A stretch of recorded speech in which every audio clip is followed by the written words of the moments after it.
अस्सलाम वालेकुम दोस्तों, आपको एक अहम तरीन खबर से कहा करते चले जाएं क्योंकि महकमा मौसमियात ने पाकिस्तानियों को बहुत बड़ा अलर्ट जारी कर दिया गया है। तो दोस्तों, आने वाले दिनों में पाकिस्तान में क्या होने वाला है और मौसम की क्या सूरत हाल है, तो आज की इस वीडियो के अंदर आपको मुकम्मल तफसील आप लोगों को मिलेगी। तो आप लोगों ने लाजमी इस वीडियो को एंड तक देखना है।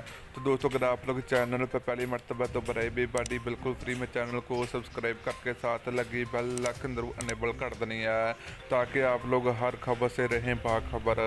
तो चलिए दोस्तों, आपको बताते चलें कि बारिश होने के बाद मौसम काफ़ी ज़्यादा गर्म हो जाता है। तो दोस्तों, महकमा मौसमियात ने पाकिस्तानियों को बड़ी खुशखबरी सुना दी है कि अब पाकिस्तान में बारिशें ही बारिशें होने जा रही हैं। तो दोस्तों, बारिशों का जो नया सिलसिला है वो 20 जुलाई को शुरू होगा। तो दोस्तों, 20 जुलाई से 21, 22 और 23 जुलाई तक काफ़ी ज़्यादा मूसलाधार बारिश होगी पाकिस्तान के बड़े बड़े शहरों में। तो दोस्तों, जिसमें पंजाब हो गया, तो इस्लामाबाद, कराची में बहुत बड़ी बारिश होने का इम्कान है। महकमा मौसमियात ने बड़ी खुशखबरी